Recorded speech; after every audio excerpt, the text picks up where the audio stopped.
It's a good day.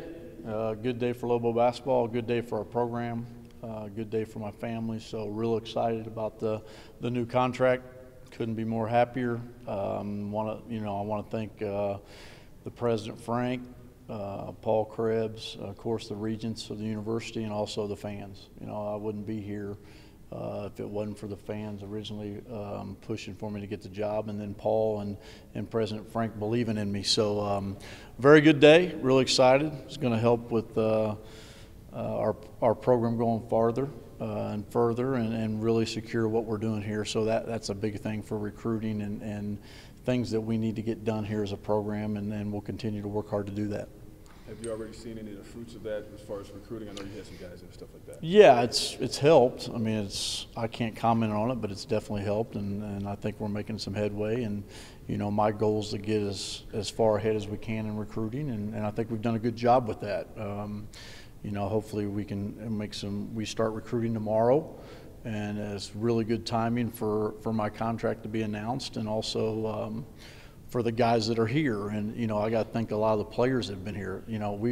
We've had some great players here the last 8 years, and we've had some great players in our program, and the tradition is second to none. So I got to thank those guys, and I've got a lot of calls from those guys today, and happy for me, and that's a good thing. So but by going out tomorrow recruiting, it's definitely going to help. Happy with all the incentives and all that stuff in your contract? Yeah, I'm happy. It's didn't know that anything, but it worked out for, I think, both parties. And it's a little unique situation because I don't have an agent, so it's not a go back and forth, and it's just men getting in a room and relationships and getting something done. So I think it's good. Were you surprised at all? It's been in the works for a while, so I'm not really surprised. We kind of had to wait to announce some things and get some things finalized, because at the end of the day, I'm not a lawyer and I had to have some things looked at. But it's been in the works, and we talked about it for a while. And the biggest thing is, I think people here, and I think the administration and Paul know that I want to be here. And if I didn't want to be here and didn't want to be the head coach, I wouldn't let my son come play here. And my younger son wouldn't be going to school here. So we're pretty firmly planted in what we're doing and where we want to go and where we want to live. So it's a good day to be a Lobo for us. Regardless of the incentives and stuff like that, base salary and compensation, you are now the highest paid coach in the Mountain West. Symbolically, does that mean anything to you? I don't know if it means.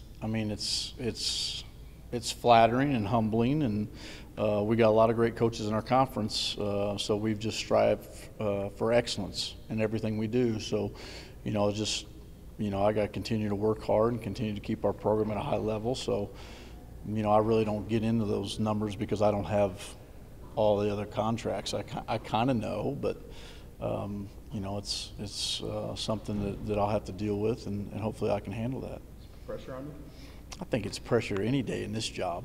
It's a big job, and I don't think my contract puts any added pressure because we have a program that excels at a high level, and that's pressure enough every day. This might be more of a Krebs question, but is there a particular reason why today? I just think we did it today. It just worked out that way. No reason. People are going to speculate why we did it today. I just think it just worked out that way. Coach, if it were up to you, would you spend the remainder of your coaching tenure here at the University of New Mexico? Yeah. I've always said that it's my first job and I want it to be my last job. So if it's farther than 6 years down the road, then yeah, I could see us doing some great things here and reaching some goals that we have, and me continuing to be here for a long time. So, that's the plan.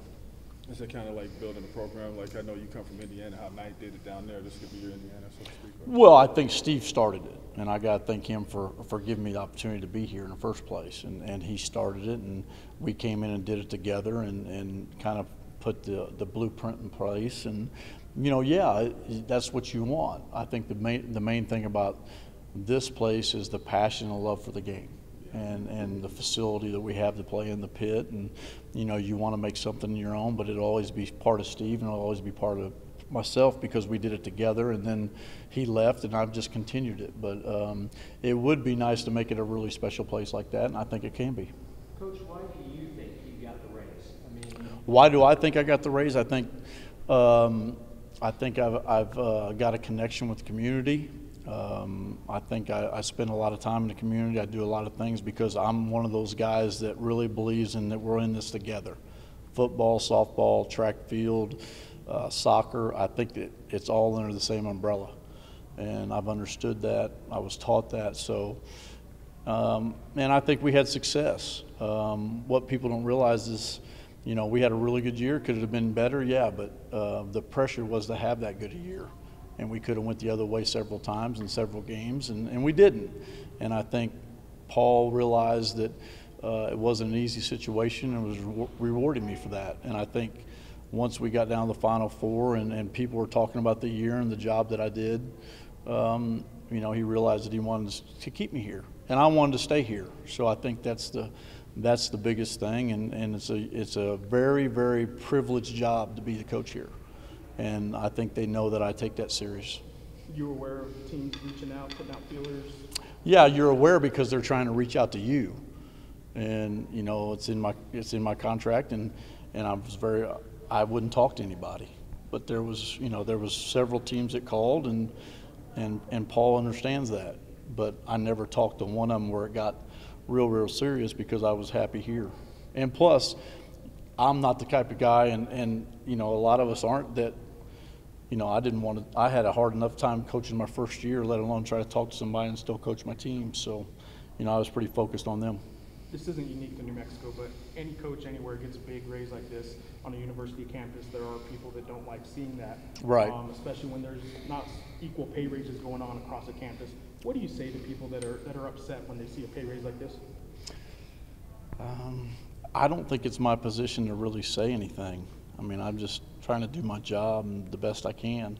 You know, I know we got a great school, a great university.